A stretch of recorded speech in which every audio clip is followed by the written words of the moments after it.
Hello అండి, welcome to వేమ్ parties kitchen. ఈరోజు నేను ఇంట్లోనే ఈజీగా డ్రై ఫ్రూట్ లడ్డు చేశాను. బయట అంతంత ప్రైస్ పెట్టి కొనుక్కోవడం కంటే మనం ఈజీగా మన దగ్గర ఉన్న డ్రై ఫ్రూట్స్తోనే చేసుకోవచ్చు. నేను దీంట్లో షుగర్ కానీ బెల్లం కానీ ఏమీ యూజ్ చేయలేదు, ఓన్లీ డ్రై ఫ్రూట్సే యూజ్ చేశాను. అది ఎలా చేశానో మీరు కూడా చూడండి. ఫస్ట్ అయితే మనం బాదం పప్పు, జీడిపప్పు, కిస్మిస్, వాల్నట్స్, పిస్తా ఇవన్నీ సేమ్ క్వాంటిటీలో తీసుకోవాలి. సేమ్ క్వాంటిటీలో తీసుకొని చిన్న చిన్న పీసెస్గా కట్ చేసుకున్నాక ప్యాన్లో కొంచెం అంత నెయ్యి వేసుకొని ఆ డ్రై ఫ్రూట్స్ అన్నీ ప్యాన్లో వేసి లైట్గా డ్రై రోస్ట్ చేసుకోవాలి. దీంట్లో సీడ్స్ వేసుకోకూడదు, ఎందుకంటే కొన్ని ఫ్రై అవుతాయి, కొన్ని ఫ్రై అవ్వవు.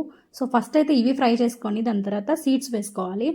సీడ్స్లో కూడా కొంచెం అంత నెయ్యి వేసుకొని అవన్నీ కూడా ఫ్రై చేసుకోవాలి.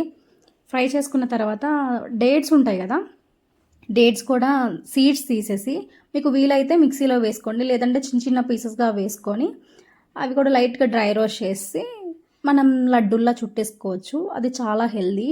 మనకి ఎప్పుడు కావాలంటే అప్పుడు ఒక లడ్డు తీసుకొని ఈజీగా తినేయచ్చు. మీకు కావాలంటే దీనిలో హనీ కూడా వేసుకోవచ్చు.